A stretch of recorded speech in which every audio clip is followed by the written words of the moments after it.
Agora sim. Olá, Marcos Paulo. Boa noite, Marcos Paulo. Boa noite, Jânio. Paz e bem. Mais uma terça-feira estamos aqui juntos, hein? Mais uma terça-feira com a nossa escola vivencial virtual, né? Que é a nossa escola virtual do MCC Teixeira de Freitas. Né, Marcos? O pessoal começou a entrar e aí nós vamos dar sequência às nossas escolas vivenciais. E eu te pergunto, como é que está você com esse calorão aí, Marcos? Jânio do céu. Eu estou bem, graças a Deus, embora o calor, a primavera chegou com rosto de verão e a situação não está fácil, não. Agora imagine quando chegar o verão em dezembro, né? Com tantas queimadas, com falta de chuva, o que é que vai virar?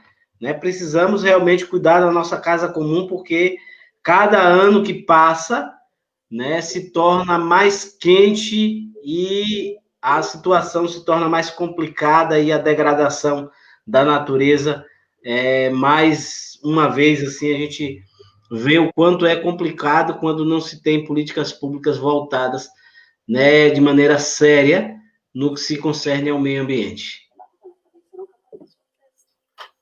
Verdade, Marcos Paulo. Marcos, eu estou vendo que já estamos com muitas pessoas que já entraram, né?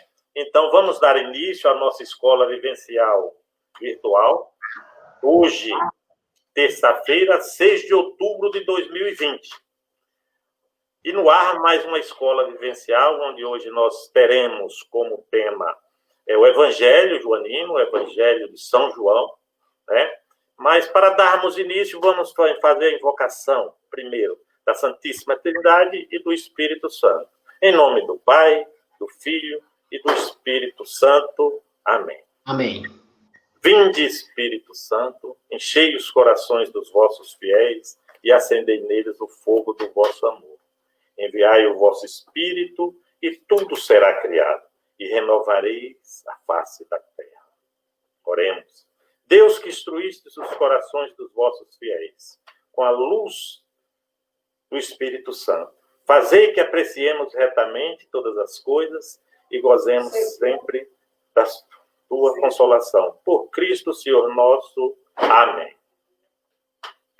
Marcos Paulo, que o Espírito Santo de Deus nos ilumine, que o Espírito Santo de Deus esteja conosco nessa escola vivencial, que nós possamos, daqui a pouco, convidarmos o nosso mensageiro da noite, que é o Padre Metódio.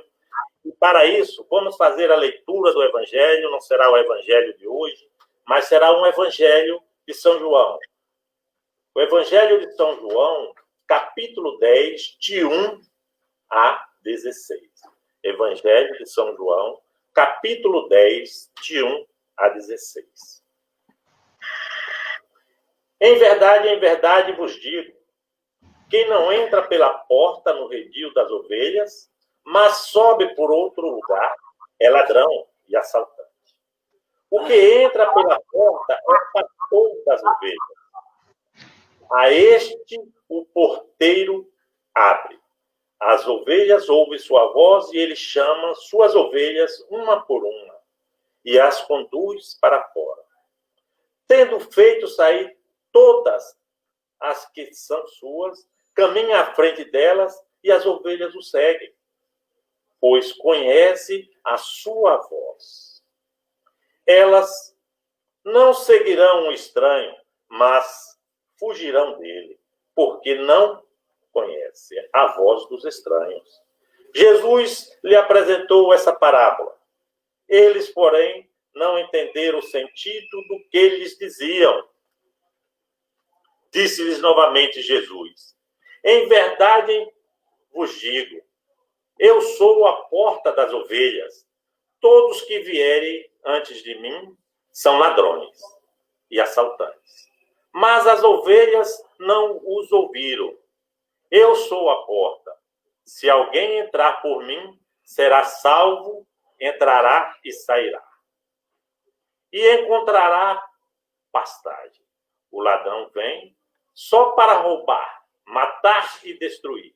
Eu vim para que tenham vida e tenham em abundância. Eu sou o bom pastor da sua vida pelas ovelhas. O mercenário, que não é pastor, a quem não pertence as ovelhas, vê o lobo aproximar-se, abandona as ovelhas e foge. O lobo se arrebata e dispersa, porque este é o mercenário e não se importa com as ovelhas. Eu sou o bom pastor, conheço as minhas ovelhas, e minhas ovelhas me conhecem, como o Pai conhece e eu conheço o Pai. Eu dou minha vida pelas minhas ovelhas. Tenho ainda outras ovelhas. Se não deste redil, devo conduzi-las também. Elas ouvirão a minha voz, então haverá um só rebanho e um só pastor. Palavra da salvação. Glória a vós, Senhor.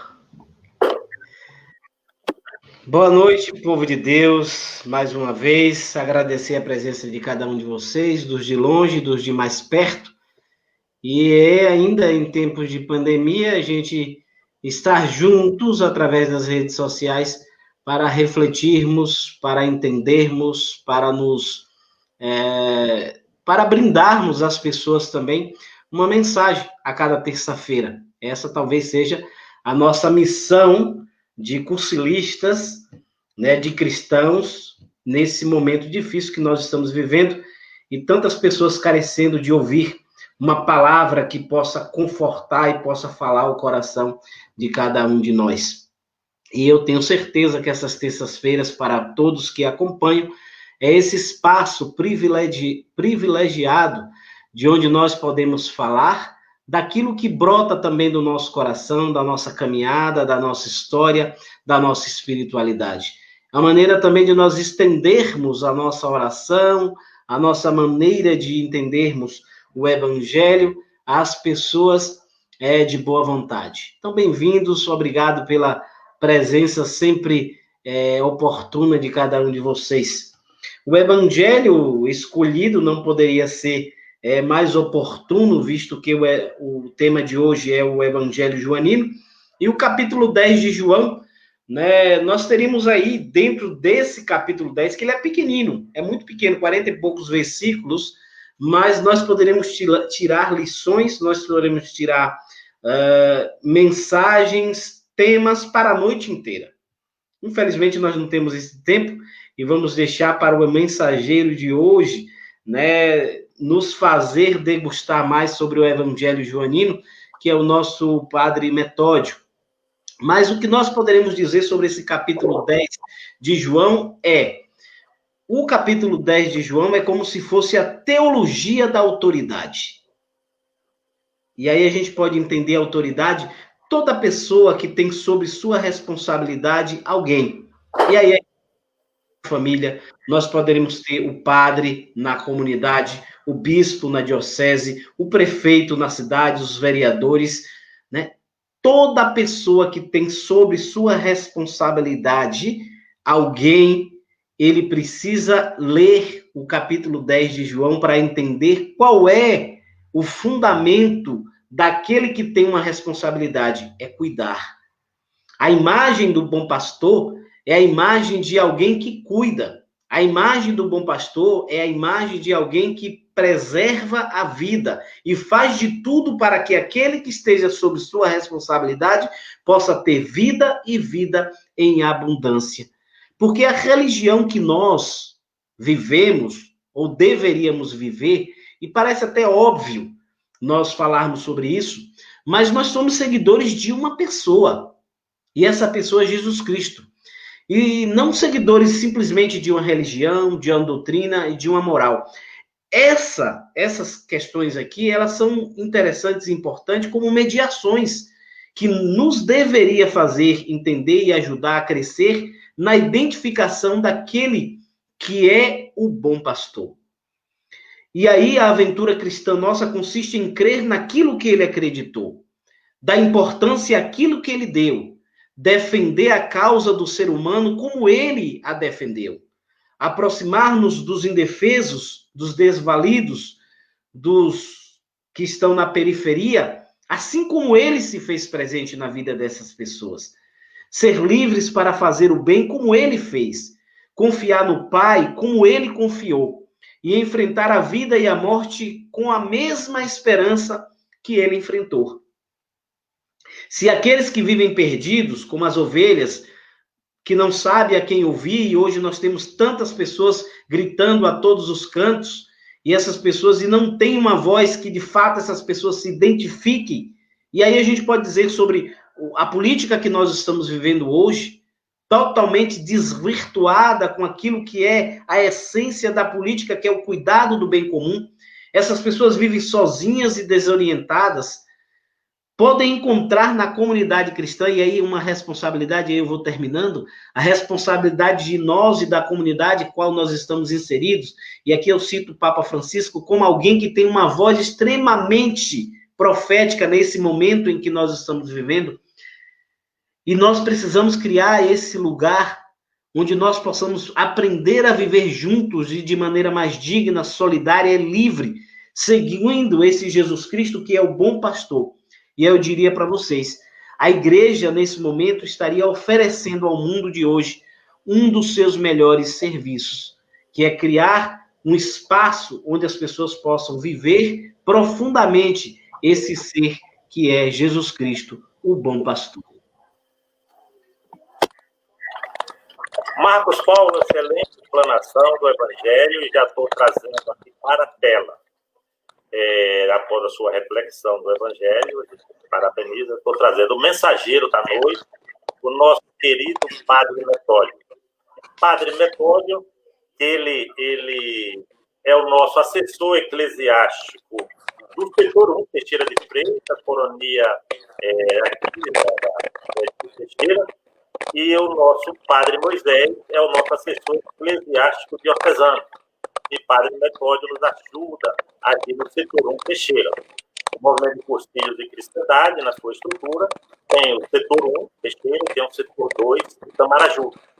E o Padre Metódio estará conosco hoje, fazendo essa mensagem, dando a sequência dos evangelhos, aqui no Evangelho, já falamos de São Marcos, São Lucas, e agora vem de Mateus, e agora Padre Metódio vem encerrar com o Evangelho do Animo, o Evangelho de São João. Padre Metódio, seja bem-vindo, a sua bênção, muita alegria, muita satisfação estar com o senhor aqui conosco. Deus abençoe. Está conseguindo ouvir bem aí? Estamos Alto. Tá? Tá um pouco de ruído, parece, aí melhorou um pouquinho agora. Mas está conseguindo ouvir? Estamos conseguindo ouvir bem. Está alguns ruídos assim, mas está bem. Uma boa noite, Jane, boa noite, Marcos. Bom demais estar com vocês. Os nossos irmãos também que nos acompanham, os internautas, esse meio de comunicação que nos ajuda também na evangelização, né? Isso é muito bom. O Marcos já falou um pouco aí do Evangelho de João, capítulo 10, o bom pastor. E nós vamos, então, Marcos Majano, falar um pouquinho do Evangelho de João, esse evangelista, né? O discípulo amado de Jesus Cristo, embora não é que Jesus não tenha amor pelos demais, por todos, né? Mas por acredito por ser o mais novo. Mas nós sabemos de que o Evangelho de Jesus Cristo, segundo João, a gente sabe que mais ou menos João teve o nascimento no ano 15, alguns citam até bem menos de 15, depois de Jesus Cristo. E ele vai ser filho de quem?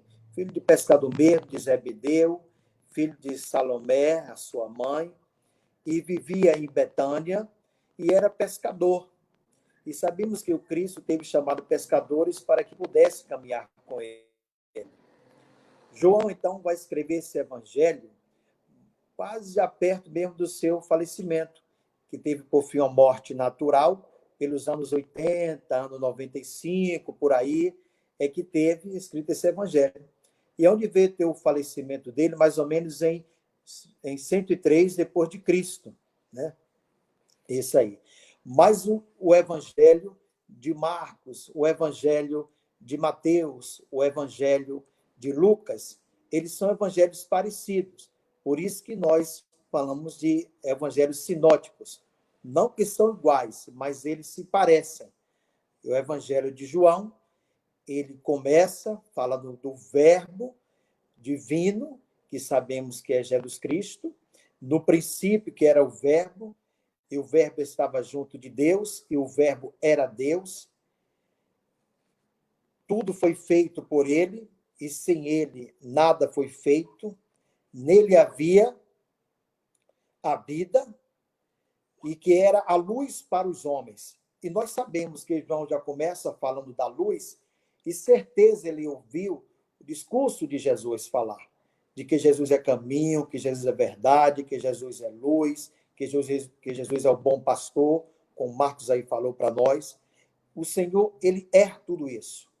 E por si, às vezes, eu penso assim, muito no verbo ser, Marco, onde fala assim, como Jesus diz, eu sou o bom pastor, eu sou o caminho, eu sou a verdade, eu sou a vida. E nós, quando recorremos à prefiguração do Antigo Testamento, que vai também ter o verbo ser, onde Deus diz, eu sou o Deus de Abraão, eu sou o Deus de Isaac, eu sou o Deus de Jacó.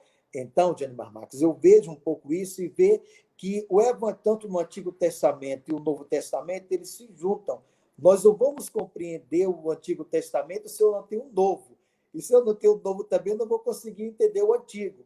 Então, os dois estão sempre a caminho ali, unidos, juntos. E vai acontecer toda essa revelação cá no Novo Testamento. Então, quando João começa dizendo que o verbo aqui, divino, que é Jesus Cristo, que a luz resplandece sobre as trevas, e o verbo era a verdade, é a verdadeira luz, luz vinda, e que possa estar iluminando o mundo, todo ser humano. Então, esse verbo se faz carne, como João diz, e esse verbo habita entre nós, se faz pessoa, que diz, na pessoa de Jesus Cristo. Novamente, nós vamos estar percebendo que, mesmo no capítulo 1, Jesus manifesta a sua missão de divindade, de vida pública, mas onde vai precisar também de alguém para que essa pessoa possa estar ali preparando o caminho de Jesus. Alguns teólogos dizem assim, que essa pessoa, como que é João Batista, vai estar no limiar da casa. Ele vai estar preparando o caminho de Jesus Cristo. E esse homem que vai estar preparando o caminho de Jesus Cristo, como nós vimos, é João Batista. E João Batista, ele traz essa missão muito profunda dele. Algumas pessoas começam a ter um amor muito profundo por João Batista, e sabemos que quando João Batista saía para estar pregando no deserto, muitas pessoas iam escutar João Batista estar pregando, até mesmo chegou o momento que vai parar. Mas o que vocês vieram ver? Um caniço agitado pelo vento, um homem que está vestido com roupas finas, e o povo vai então responder, nós viemos ouvir um homem que fala de Deus. Isso é muito importante. Ouvir que fala do Senhor e que vai preparar o caminho de Jesus Cristo. E ali João vai estar atinando, dizendo para o povo, né? Mas vai vir alguém maior do que eu, onde eu não mereço e não sou digno nem de sequer desamarrar as correias de suas sandálias. Seguindo esse prisma de fé, nós vamos perceber que João, como prepara o caminho do Senhor, ele vai ser também o último dos profetas. Se João Batista vai ser o último dos profetas, como está no Evangelho de João, que João coloca para nós sabemos que o quanto que queria, né? Tanto Isaías, Baruque, Joel, Elias, Malaquias, os profetas desejavam ver a pessoa de Jesus Cristo. E nós sabemos que até o próprio Isaías mesmo, no capítulo 7, vai estar falando para nós, Marcos, e todos que estão nos acompanhando. Ele vai dizer que ali, que uma virgem vai dar à luz a um filho, que vai colocar o nome de Emanuel, Deus conosco. Então já estava anunciando a chegada do Filho de Deus. Aí João vai estar preparando esse lugar para que Jesus Cristo possa chegar. Depois nós vamos ir no capítulo também 1 de João, ele dizia sempre: eu não sou o Cristo, não sou Elias, não sou Isaías, mas aqui a voz que clama no deserto. Aqui.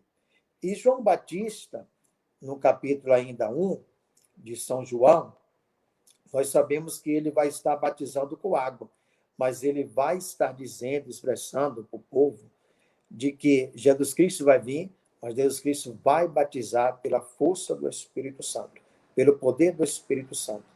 Mas o sinal de preparar o caminho, onde João, evangelista, vai estar colocando para nós, muito precioso é quando João Batista, ele vai apontar o Cordeiro e vai dizer: eis o Cordeiro de Deus, eis aquele que tira todo o pecado do mundo, como direcionando todo o povo para essa luz, todo o povo para esse verbo encarnado, que é Jesus Cristo, para essa revelação preciosa de Deus, que Deus coloca sobre a nossa vida. E nós sabemos de que uma da maior revelação de Deus é ter mandado Jesus, para que toda pessoa que nele crê tenha, assim, a vida eterna. Mais ou menos um pouco desse capítulo 1 de São João. Seguindo aí do Evangelho de João, nós vamos estar percebendo também de que o 2, ele vai trazer sobre nós ali as bodas de Caná. E vai ser o primeiro milagre de Jesus. E olha que preciosidade que é. Como a festa veio a faltar vinho, e faltar vinho na festa de casamento é algo assim muito triste, muito feio. A família, naquele instante, iria ficar completamente desorientada, coitada. Faltou vinho, o que é que vamos fazer? Mas ali vai estar a mãe de Jesus, que é Maria, e ela vai estar intercedendo naquele momento, e nós temos uma intercessão, é uma medianeira de todas as graças, ela vai estar intercedendo, e ela vai mesmo dizer, é como dissesse assim: eu não posso fazer, mas se vocês pedirem para o meu filho, ele vai fazer. E acontece, naquele instante, nesse capítulo do Evangelho de São João, onde vai estar ali 6 talhas, né? E vai estar pedindo para que pudesse encher aquelas talhas de água e vai transformar ali no melhor vinho da festa. Que preciosidade que é. E que alegria também do povo, né? Ao perceber vinho, então vai ter agora vinho tranquilo, todos vão beber, vão ficar tranquilo, alegria, festa do casamento. E ali Maria vai estar pedindo para o filho, na intercessão. E o povo vai estar ali se alegrando com a presença também de Jesus Cristo. Esse primeiro milagre de Jesus em Caná da Galileia, esse Evangelho de São João. Nós vamos perceber também, nesse capítulo, aonde Jesus expulsa os vendalhões do templo de Jerusalém. Por que expulsar de lá? O que é que estava acontecendo para que Jesus pudesse expulsar esse povo? Aí João diz, nesse Evangelho, vai estar dizendo para nós, vai fazer ali, expulsar aquele povo, por quê? Como um chicote para tirar todo aquele povo dali. Mas que povo é esse que estava fazendo da casa de Deus uma casa de comércio, uma casa de vendas, como negócios de bois, de ovelhas, de pombas, ali trocando moedas. Então, isso deixa um pouco desorientado toda aquela situação. E vai expulsar todos de lá. E é onde Jesus Cristo diz: não façais a casa do meu pai uma casa de comércio, mas uma casa de oração. É como trazer para nós hoje. Nós entramos na igreja, no templo, para orar. E nós saímos para servir a Deus. E o serviço, como o Marcos também falou na flexão tão bonita aí, sobre o Evangelho de João, capítulo 10, o bom pastor, e ver do povo, para ter um amor pelo povo, porque o povo também sofre, às vezes, nos bairros, de maneira muito especial, nesses bairros carentes, nas periferias, políticas públicas, olhar isso aí, porque eu não posso viver uma fé sozinho. A fé em comunidade. Jesus Cristo procurou pessoas para que pudesse estar com ele. E sabemos do amor tão especial que Jesus Cristo teve pelos pobres, a opção pelos pobres. Não é que Jesus não tem amor por outras pessoas, não é isso. Mas olhar de quanto que eles necessitam de alguém para que possa dar-se, estar ali com eles, ajudar, sofrer naquele momento. E também, né, Não é por acaso que Jesus vai dizer: vinde a mim todos vós que estão cansados, tristes, abatidos, agoniados, doentes, sofrendo, porque eu vou aliviar as dores de vocês. Expulsando do templo e fazendo da casa de Deus a casa de oração, casa de fortalecimento, nós vamos perceber mais adiante nos capítulos, ponto 4, Jesus com a samaritana ali. Esse evangelho é um evangelho muito precioso, esse colóquio, esse diálogo que tem de Jesus Cristo com a samaritana. Jesus já chega já fadigado da viagem, senta ali naquele momento à beira do poço, e quem está ali, olha que hora que é, Marcos Majani, meio-dia, acho que o sol já estava assim mesmo, e a pessoa está cansada da viagem, olha, eu quero um pouco de água aí, porque senão não vou aguentar seguir não, preciso. E a mulher naquele instante que chega com uma samaritana e Jesus, mas os judeus não se dão com os samaritanos, eles se acham um pouco assim, um pouco a mais do que todos. E Jesus Cristo já chega para quebrar tudo isso, né? Bem, e naquele mesmo instante que pede água para a mulher da samaritana, e Jesus disse: se você soubesse quem está pedindo água para você, e onde ela diz: mas é maior do que o nosso pai Jacó, é maior como fossem os outros profetas, e está ali, porque se você beber dessa água, você jamais vai ter sede. Você vai estar na presença do Pai, do Filho, do Espírito Santo, você vai se preencher da graça de Deus. E, ao mesmo tempo, nessa passagem, nós sabemos que Jesus Cristo vai fazer essa pergunta à mulher, e vai uma pergunta para ela: mas onde está o seu esposo? Ela disse: eu não tenho. Aí Jesus Cristo disse: nesse sentido, você falasse a verdade, você falou a verdade, está bem. E o que você tem não é seu também. Então, certamente, a mulher poderia estar com uma outra pessoa. Estava ali, mas não era aquele homem, não era dela. Certamente poderia ter constituído uma família, não com ela, mas com outra pessoa. E ela percebe, de fato, Jesus Cristo, que é um profeta, que vai revelando a vida dela. E, com certeza, ela sai anunciando aqui que viu um profeta, Jesus Cristo. E nós sabemos que Jesus Cristo é mais do que um profeta, né? Ele é o Filho de Deus, o Verbo encarnado, aonde São João vai estar dizendo para nós, ele é o Verbo, Filho de Deus Pai Todo-Poderoso. Seguindo isso aí, nós vamos perceber nos capítulos também 6, uma preciosidade que é a multiplicação dos pães. Nessa multiplicação dos pães, aonde Jesus Cristo vai estar percebendo o povo faminto, um povo como está ali sem um pastor, sem uma palavra, um povo que está ao lado, à margem da sociedade, um povo que está faminto fisicamente, espiritualmente também. E vai acontecer o quê? Jesus Cristo vai fazer com que aconteça a multiplicação dos pães. Somente com 5 pães e 2 peixes, na multiplicação acontece. Se olharmos uma coisa interessante aqui, nesse momento da multiplicação dos pães, alguns evangelhos, nos outros evangelhos, Jesus Cristo vai, naquele momento, olhar para o alto, vai conversar com o Pai. Se olharmos também na ressurreição de Lázaro, Deus vai também parar e conversar com o Pai. A oração é muito profunda na vida do cristão. Quando nós temos a oração, nós temos a luz que é Jesus. Quando nós temos a oração, nós temos a verdade, que é Jesus Cristo na nossa vida. E se nós temos a verdade, que é Jesus Cristo na nossa vida, nós vamos tirar da nossa vida todo ato de corrupção, de mentira, de prepotência, de vaidade, de falsidade. Nós vamos quebrando essas fraquezas que estão dentro de nós, porque nós paramos para orar, para conversar com Deus. E se olhar nesse momento da multiplicação que vai estar acontecendo, Jesus Cristo para. Como também mais adiante nós vamos falar um pouco na passagem de João 11, que é na ressurreição de Lázaro. Bem, depois desse discurso que vai falar, a gente vai perceber nesse próprio evangelho também, nesse capítulo 6, onde vai ter a multiplicação dos pães, mas vai ter também o discurso do pão da vida. Só que esse pão da vida aqui não é aquele pão que vimos que aconteceu com Moisés com o povo, no maná, aonde cai do céu, o povo matou uma fome física. Esse pão da vida aqui, no Evangelho de João 6, aí nós podemos colocar como a Eucaristia, aonde Jesus Cristo diz para nós, né? Eu sou o pão vivo descido do céu.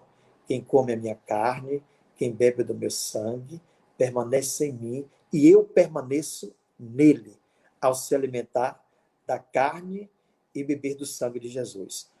Alguém falaram dessa forma. Será que o sangue derramado na cruz é o mesmo sangue que acontece da Santa Missa? A carne da cruz é a mesma carne da Santa Missa? O mistério profundo de fé. Não é um outro Jesus Cristo. Não é um outro sangue. É a mesma carne, é o mesmo sangue. Nós nos alimentamos da carne e do sangue de Jesus dentro da Santa Missa. Esse mistério profundo de fé que acontece na vida de nós, irmãos católicos, e que nós acreditamos nisso. É tanto que eu gosto muito de Santo Agostinho, e Santo Agostinho diz muito precioso, quando ele fala assim: o cristão que se alimenta da Eucaristia, e se ele chegar a morrer, e alguém vier pegar esse corpo e queimar esse corpo que foi queimado, e depois vierem pegar até as cinzas na palma da sua mão e jogar essas cinzas ao mar, aquele salito que destrói tantas coisas, eletrodoméstico, ferro, muitas coisas mais, aquele salito, ele não vai conseguir consumir aquelas cinzas, porque aquelas cinzas todas sobem para o céu. Aquelas cinzas se alimentaram do corpo e sangue de Jesus.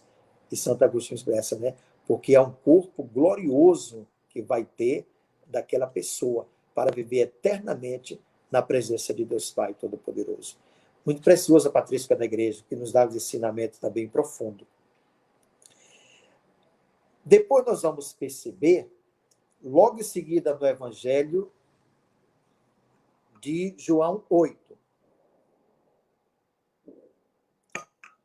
Em João 8, a mulher adúltera. Aí vamos perceber. Para ver os escribas, os fariseus, trouxeram a mulher, apresentaram diante daquela multidão e olhando para Jesus e dizendo: olha, essa mulher estava em adultério, na lei de Moisés, pede para que possa apedrejar essa mulher. Naquele instante, como o Evangelho nos diz de João, Jesus começa a escrever na areia. Muitas pessoas queriam saber o que Jesus Cristo escreveu naquele momento. Só que muitos procuram saber e não sabem. Quem sabe pode ser a palavra até misericórdia também, mas algo escreveu. Só que nós não sabemos. Tudo bem, mas de antemão, o principal do que é. Jesus Cristo, todos que estavam com pedra, do mais novo ao idoso, aí disse assim: então, quem não tem pecado pode atirar uma pedra nessa mulher. Veja que sinal de Deus muito profundo, que sabedoria do Espírito, né? Então as pedras naquele instante caem. E a mulher só fica somente com Jesus. Ele sai. É muito precioso esse Evangelho de João, da mulher adúltera. Domingo, nós vimos também falar, logo no finalzinho do Evangelho, sobre a pedra. Jesus Cristo disse: tu és Pedro, sobre essa pedra edificaria a minha igreja. Ali, não foi assim. Sobre a pedra, e que dizia: a pedra que os construtores rejeitaram tornou-se agora a pedra angular, ou seja, a pedra principal. A palavra é essa, perdão. Então, a pedra angular, a pedra principal, às vezes nós colocamos na nossa vida mesmo assim, Marcos Jânio e todos os nossos irmãos. Mas a pedra para mim, você é uma pedra no meu caminho, você é um tropeço, as pedras são sempre sobre o meu caminho, eu não consigo crescer na vida, não consigo desenvolver nada.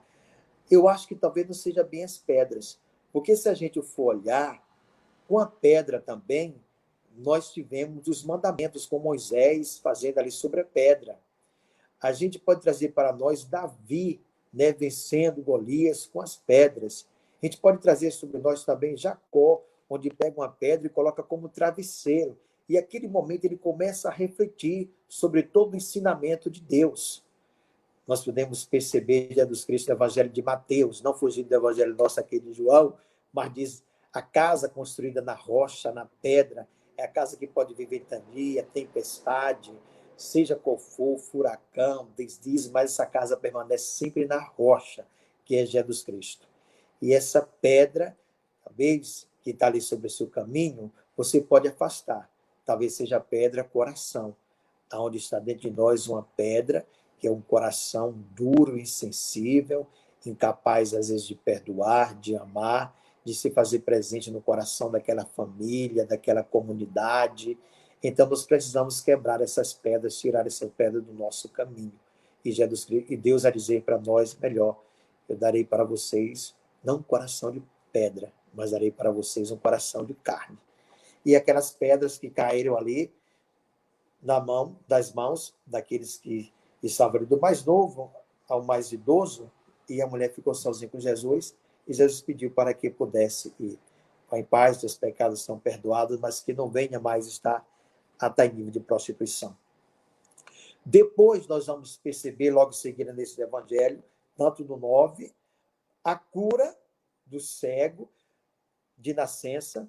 Nós sabemos que muitas curas realizaram, Jesus Cristo realizou. Prende sobre nós os leprosos, fazendo cego, Bartimeu. Vimos também um paralítico na piscina de Siloé. Muitas curas foram feitas.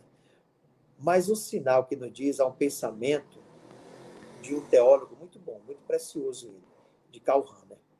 Vai dizer, mas será que a cura, ela vai ser, naquele momento, a melhor coisa, o melhor sinal da nossa vida? Não. O grande sinal da nossa vida, maior do que a cura, vai ser a conversão. Porque na conversão, nós não distanciamos do amor de Deus. Nós não fugimos da presença de Deus. Nós não fugimos da casa de Deus. Nós sabemos o valor da Eucaristia, da missa, dos grupos que tem, de pastoral da criança, Legião de Maria, renovação carismática, cursilho, pastoral do dízimo, texto dos homens, e todos nós vamos saber a valorização de cada um, com certeza. Isso aí, então, a conversão é de muita preciosidade, porque os leprosos não foram 10, mas só um voltou para agradecer. Cadê a conversão? Aí que está o sentido. Depois nós entramos nesse evangelho que Marcos já falou aí para a gente, do bom pastor, né, que é João. Do evangelho de João vai estar dizendo, bom pastor. Eu sou o bom pastor, eu dou a vida pelas ovelhas, por todas as minhas ovelhas.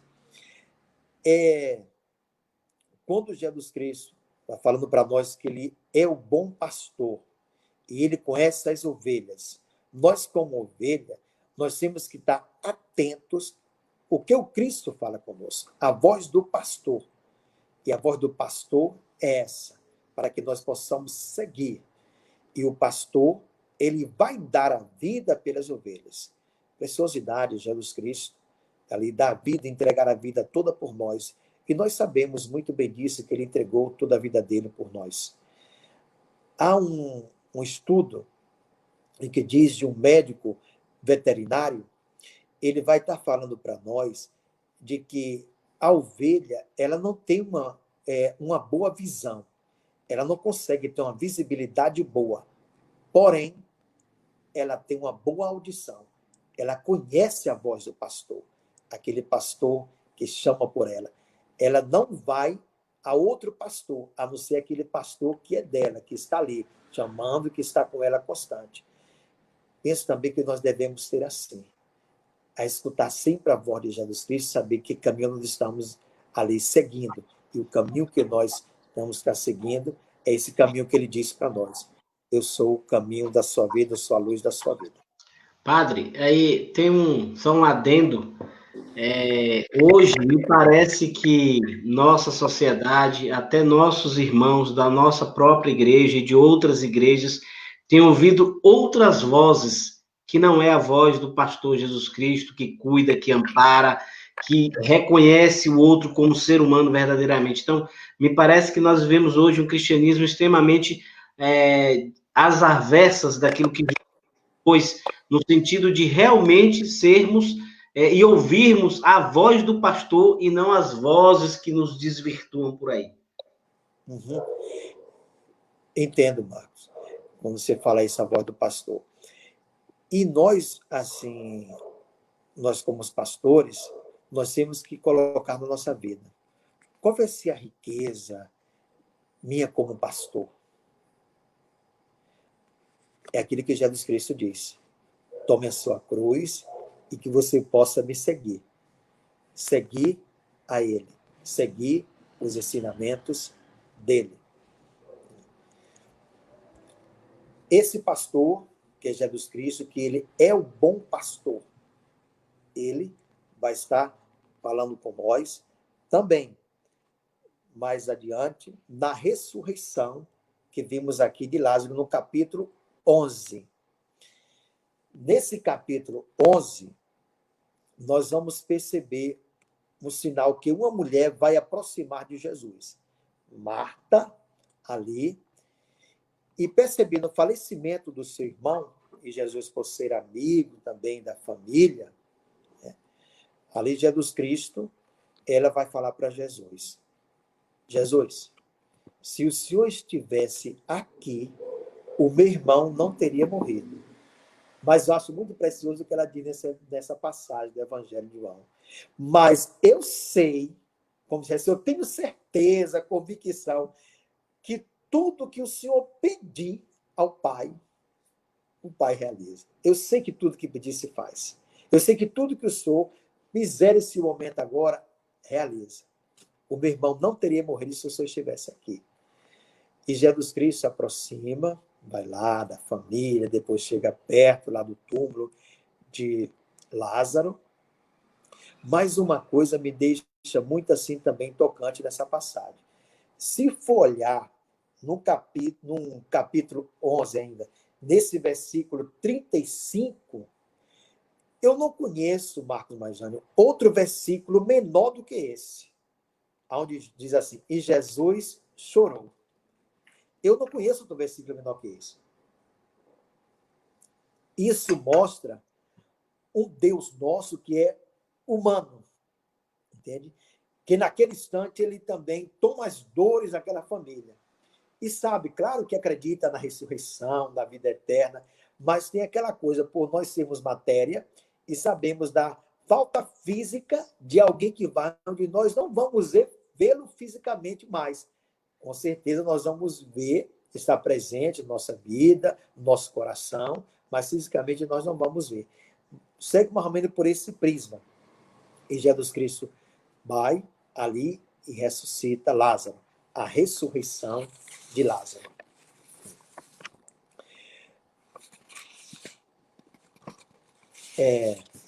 Novamente, seguindo no Evangelho, nós vamos estar percebendo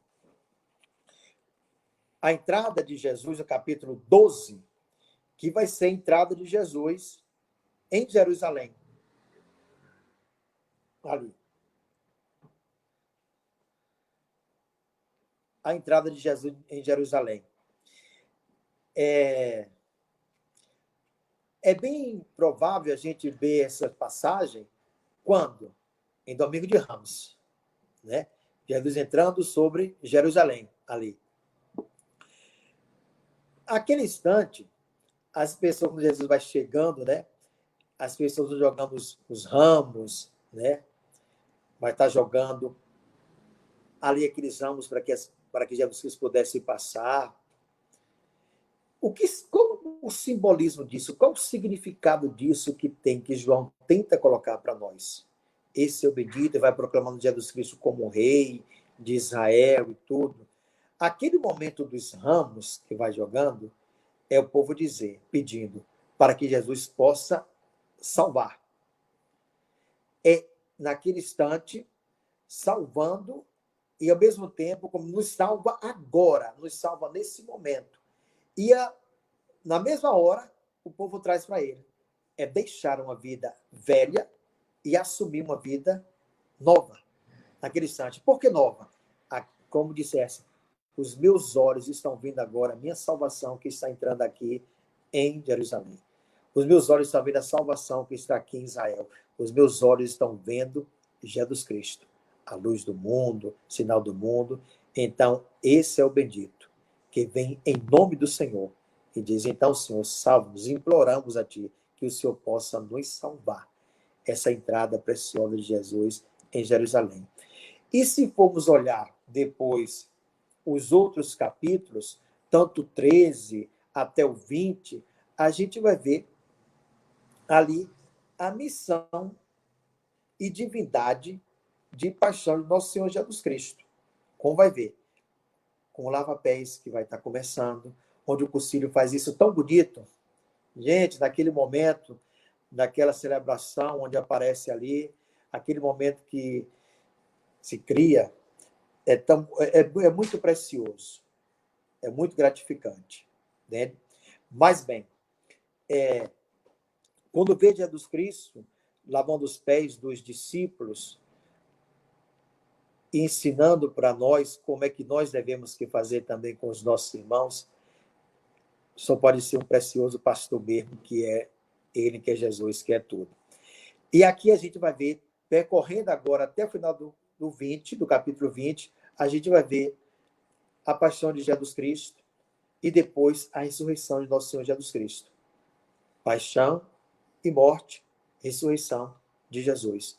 E o Cristo, então, entrega a vida por nós, ressuscita e permanece no nosso meio, e é onde ele diz para nós, eu sou a ressurreição, eu sou a vida. E todo aquele que me segue vai também estar comigo. Não terá trevas na sua vida, mas será a luz da vida, que é o próprio Cristo Jesus. Mais ou menos assim, um pouco do Evangelho de Sintonia de João, para a gente dar algumas pinceladas, somente para ter um pouco de uma noção. Não é assim, exegese de termos, mas que pudesse ter uma noção do Evangelho de João.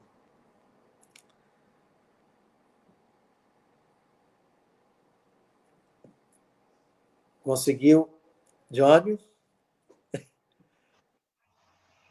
Jânio, teve Seu alguma microfone, pessoa gente. que teve aqui já, estou vendo aqui na outra passagem aqui da outra mensagem, está aqui do lado, do outro celular,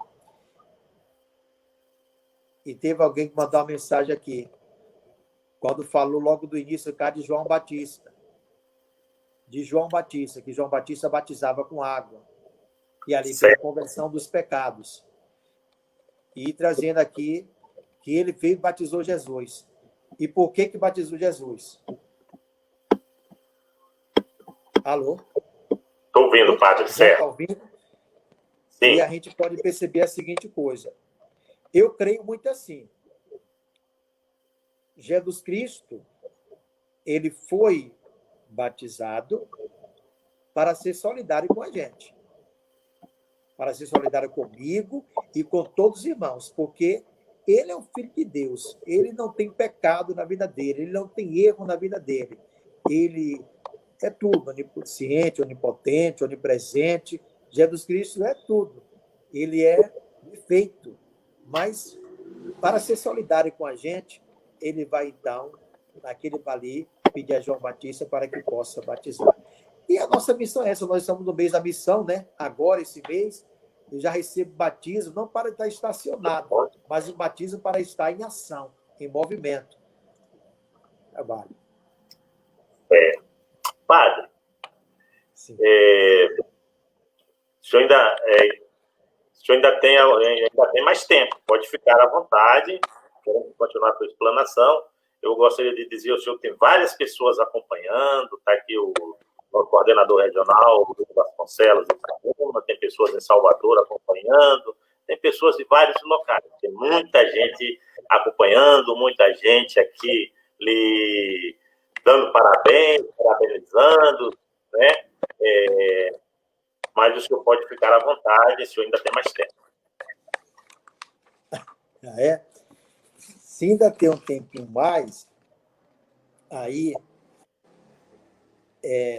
eu gostaria de pesar mais um pouquinho sobre a questão do pão da vida, né, que é Jesus Cristo, um pouco da Eucaristia, onde vai estar, onde João disse, eu já falei um pouco aqui, que não é esse pão aqui que aconteceu no maná ou no Moisés, mas esse pão agora é o corpo de Cristo, o pão da vida.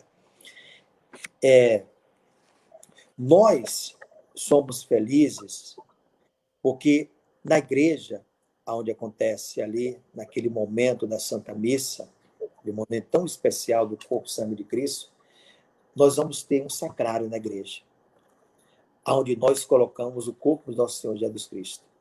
E a luz ali tranquilamente fica acesa. Quando nós saímos da igreja, nós fechamos as portas, as janelas, mas só que tem a seguinte coisa: a igreja não fica só. A luz acesa do sacrário, e ali está o Cristo Jesus. Essa preciosidade que Deus nos dá, nós temos que valorizar muito como filhos de Deus. E reconhecer, de fato, que no corpo de Cristo que nós recebemos na Santa Missa, me leva ali a partilhar com os meus irmãos a minha caminhada de fé, de amor, de entrega, de bondade. Quero colocar um pouco também sobre quando Jesus Cristo vai chamar os discípulos, como ali no Evangelho de São João nos diz, onde vai estar com os discípulos, chamando o discípulo para que pudesse estar com ele. Tá bom. A nossa visão que temos que ter de missionários. A igreja, se olhar nos documentos tão preciosos que tem, Puebla, Santo Domingo, Medellín, Aparecida, são documentos muito preciosos da igreja, que nos leva e nos atina a uma missão. E nós temos que ter esse ofício, que quando nós nos colocamos diante do Cristo, bom pastor, que dá a vida por nós não teremos mais a presença de Pedro, de André, de Tiago, de João, dos profetas, de Isaías, de Jeremias, de Baruco, de Joel, de Elias. Nós não teremos mais. Eles já fizeram a parte deles. Hoje somos nós que temos que anunciar. Os profetas e as profetisas, somos nós agora que temos. O Senhor confia para nós, para todos os nossos irmãos que estão nos acompanhando, irmãs nos acompanhando, confia para nós. E nós que temos que fazer com que o Evangelho possa estar acontecendo em cada lugar, na sua casa, na sua comunidade, ali, está acontecendo esse Evangelho de missão. E Santa Teresinha soube fazer tão bonito isso, que desde nova, desde adolescente aos 15 anos, já foi entregando toda a sua vida ali nas mãos de Deus. Padre, eu queria uma pergunta, excelente explanação que foi feita sobre o Evangelho de São João. E a tradição da nossa Igreja Católica diz que a maioria dos apóstolos morreram com mortes assim, tipo Pedro, que foi crucificado de cabeça para baixo, Tomé, que morreu com a lança, São Judas Tadeu com a flechada, o próprio Judas Iscariotes tirou a própria vida. E diz a tradição que São João ele viveu quase 100 anos. E por que João escapou do mesmo destino dos demais apóstolos? O que o senhor teria para nos falar a respeito disso? Qual foi essa dávida que fez João viver quase 100 anos e não ter o mesmo destino dos outros? Jane. Muito interessante isso, porque se vê realmente, Pedro vai ser crucificado de cabeça para baixo, que não vai falar, não sou digno de morrer como Jesus Cristo, né? Depois, mais um pouquinho, Paulo vai cortar a cabeça. Os outros discípulos que estavam ali, todos eles de morte que não fácil, meu Deus do céu, muito cruel. E só São João, onde ele vai acontecer a morte natural. Só ele. Se olhar para aquele momento que João estava na cruz, também ali com Jesus, Pedro, ele vai dizer, ele vai negar a Jesus. Olha, antes do galo cantar, você vai me negar, hein, Pedro? Você vai estar me negando, e como de fato Pedro negou a Jesus. Mas é uma negação que eu creio que por amor. Não era que Pedro não tinha amor a Jesus, ou que viesse. Naquele de momento, de questão humana, de fraqueza. Mas não que ele não viesse amar a Jesus. Né? Como João, por ser o discípulo mais novo, a dizer o discípulo amado, e como ele tinha uma proximidade tão profunda com Jesus, que se a gente for olhar no momento da ceia, que pergunta quem que vai trair Jesus, eles perguntam, Pedro não perguntou, mas dizer, João pergunta para ver quem é. Pergunta.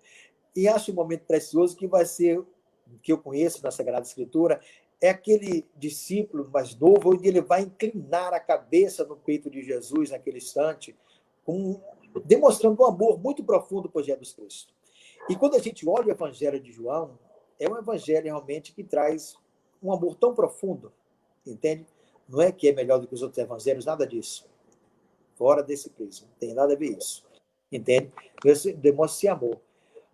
Mas morrer de morte natural, diz assim, teve algo específico que João, só ele que tinha que ficar para morrer de morte natural? Não conheço que tenha algo específico assim. Mas foi o único que veio a falecer mesmo de morte natural. A coisa na Sagrada Escritura que a gente, no dia a dia, na experiência que a gente vai fazendo com Deus, e vai assim nos revelando. Mas ele foi o único de morte natural. Mais ou menos no ano 105, 103, uma coisa dessa assim, que veio a estar acontecendo a morte de João nesse período, depois de Cristo. Que bom. Padre, temos vários elogios, não temos perguntas. Tem Maria da Penha dizendo aqui, Padre, o senhor é muito abençoado, agradeço a Deus pela sua existência. Temos Luísa Tavares, que Jesus continue te abençoando, Padre Metódio. Temos Eli Edna. Esses ensinamentos deveríamos colocar em prática, né? Então, várias pessoas fazendo elogios. Teve a Regina que diz, ajude-nos, Senhor, por em prática tantos ensinamentos. Temos o nosso coordenador regional lá de Itabuna dizendo, boa noite, boa live, esclarecedora. Parabéns, Padre Metódio. Então, vários elogios. Vários aqui. Padre, vários elogios. O senhor fica mais um pouquinho com a gente. A gente vai pedir para o senhor fazer a oração daqui a pouco. A gente tem alguns avisos. Esses avisos são rápidos. Eu gostaria de dar esses avisos em virtude da vacância daqui da coordenação do setor 1 em Teixeira de Freitas, pela saída da Regina, por ela estar candidata a vereadora. Então, esse período eleitoral, ela está ausente, ela não pode estar coordenando, e aí assumiria a vice-coordenadora Josiane Pilar, mas a Josi também, muito com ocupação, o trabalho que ela está tendo, não tem condição de continuar, e aí o setor se reuniu e convocaram, e houve uma aceitação de Valzitânia, é a nossa coordenadora, enquanto a Regina está ausente, e Luciano Leite é o vice-coordenador. Eles estão na coordenação do setor 1 Teixeira de Freitas. O segundo aviso é que, no dia 28/10, nós teremos a Assembleia Extraordinária Eletiva para a coordenação do movimento a nível de diocese. A nossa gestão, a nossa coordenação, da qual eu estou como coordenador diocesano, encerra-se esse ano. E no dia 28/10, vamos fazer uma assembleia virtual, não vamos fazer presencial. E já tivemos a assembleia presencial esse ano, em fevereiro, e essa assembleia é apenas extraordinária, com fins de eleger a nova gestão, que fará a partir do dia 28/10 e a partir de 1º de janeiro de 2021, para o triênio de 2021 a 2022. E esses dois avisos, eu gostaria de pedir, Marcos Paulo, para pegarmos o nosso guia do Pelegrino, a gente faz aqui uma leitura, depois a gente passa, Padre Metódio, para o senhor fazer a oração final. Já te agradecendo desde já, o Padre Metódio, que além de padre é médico, a gente tem que falar isso, porque é uma profissão, ele ama ser padre, ele continua sendo padre, é um abençoado de Deus. Parabéns pela sua contribuição, a gente fica assim, eternamente agradecido pela sua explanação sobre o Evangelho de São Lucas, ou de São João, só elogios, só tivemos elogios, várias pessoas elogiaram, o Antônio Neto aqui diz que é muito bom estar aqui ouvindo também, várias pessoas, só elogios que tivemos a respeito. E quando não há pergunta, é porque ou todo mundo entendeu tudo, ou ninguém entendeu nada. E a gente sabe que todo mundo entendeu tudo, uma didática fácil dessa, uma explanação dessa que o senhor fez sobre o Evangelho de São João, todos entenderam, então não geraram, não houve dúvidas. Então a gente fica assim eternamente agradecido ao senhor. Marcos, na página 27 do nosso Guia do Peregrino, vamos fazer essa leitura e passar para o Padre Bertoldi fazer a nossa bênção final. Então está escrito assim: por que observas o cisco que está no olho do teu irmão e não reparas na trave que está no teu próprio olho? Lucas 6:41. Exame de consciência, relação da noite. Santo Agostinho nos dá a chave para o nosso crescimento espiritual. Que eu vos conheça, Senhor, e que me conheça a mim mesmo. Você conhecerá a Deus pela meditação, pela Sagrada Escritura, pela oração. Mas somente poderá conhecer a si mesmo se diariamente avaliar o seu dia. Como foi seu relacionamento com Deus? E consigo mesmo? E com o próximo? E com o mundo? E com o ambiente que você vive? Para saber a resposta, faça seu exame de consciência. Senhor, se o mundo hoje não está melhor, é porque eu não me esforcei para melhorá-lo. Neste momento, minha tentação é culpar por isso as estruturas, as demais pessoas com as quais convivi, as situações adversas do meu dia. Contudo, Senhor, vós me conheceis perfeitamente e sabeis quanto me omiti. Portanto, ajuda-me, Senhor, porque eu quero e posso ser melhor. De tudo o que eu pensei e fiz hoje, o que mais vos agradou? E o que mais vos desagradou? Como foi a minha oração? Como eu busquei estudar e conhecer vosso plano de amor? Como foi minha ação hoje? Eu me transformei para melhor? Fui eu melhor para minha família? Melhor no meu ambiente de trabalho? Quem fui eu para os outros?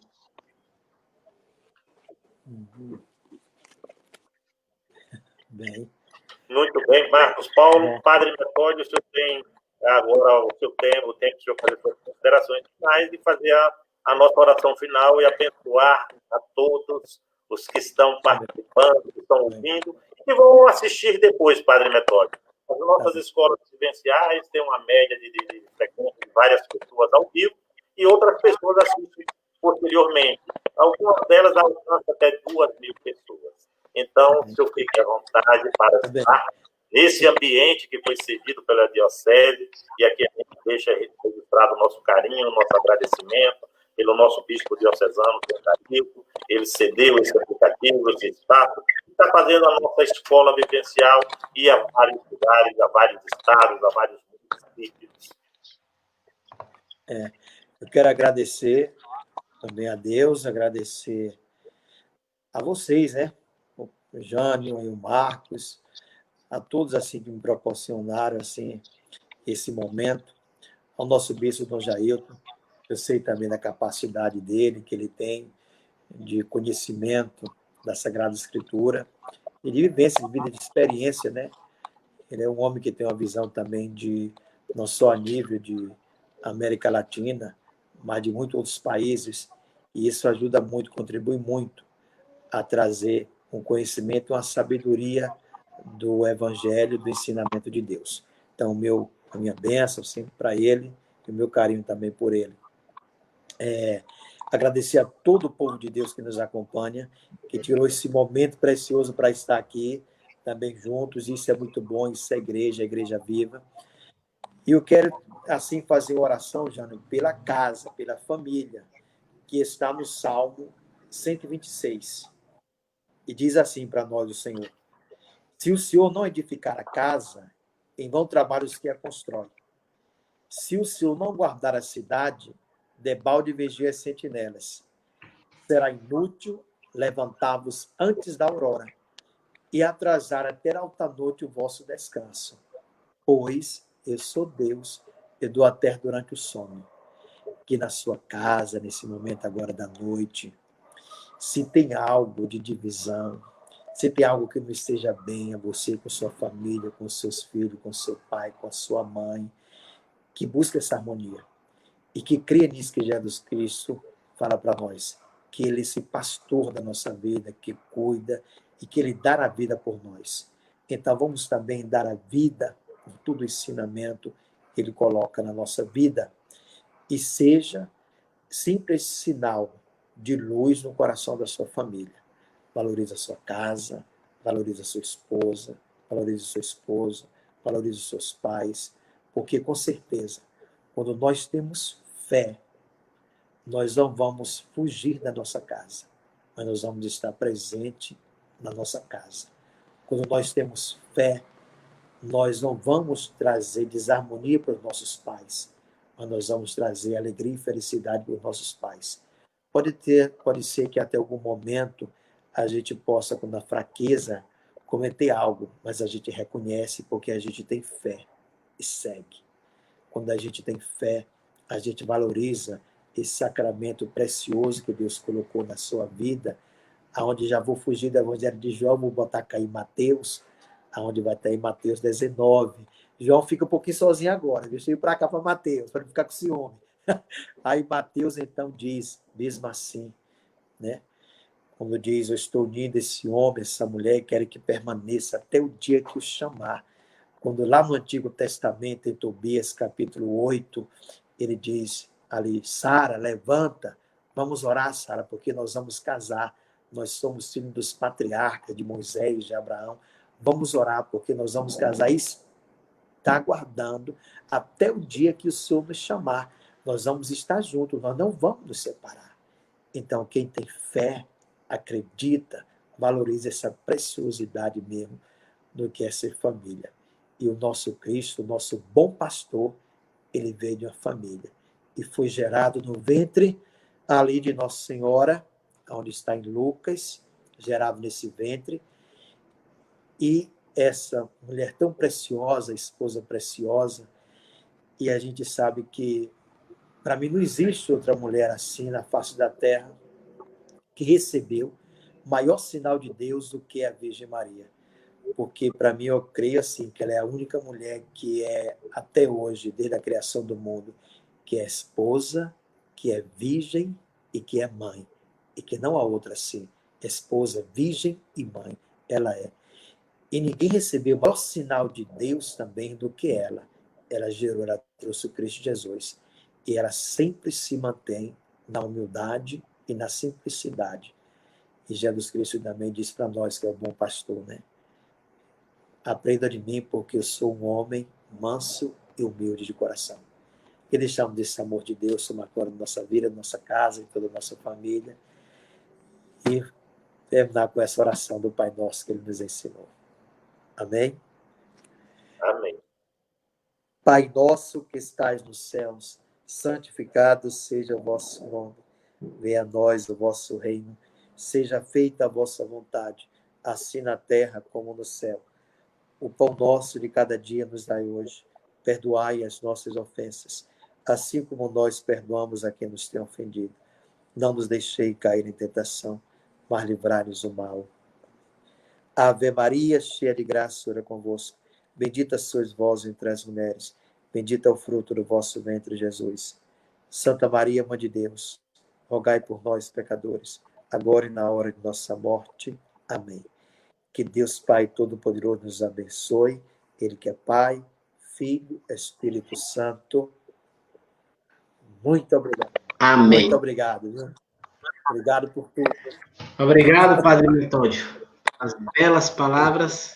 A gente sempre fala aqui nessas lives que os temas que são propostos aqui não é para esgotar, Isso. mas é criar em nós um gosto de ter um olhar diferente para o Evangelho. Correto. Tenho certeza que a partir de hoje, quem pegar o Evangelho de João depois da live do Padre Metódio, obviamente terá um olhar mais aprofundado e pode melhorar cada vez mais sua espiritualidade a partir disso aí.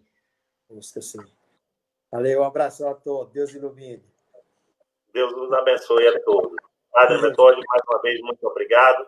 Nós vamos encerrar a nossa escola vivencial e dizer que na próxima terça-feira estaremos aqui no mesmo horário, né, Marcos Paulo? Amém. Até ter. Obrigado.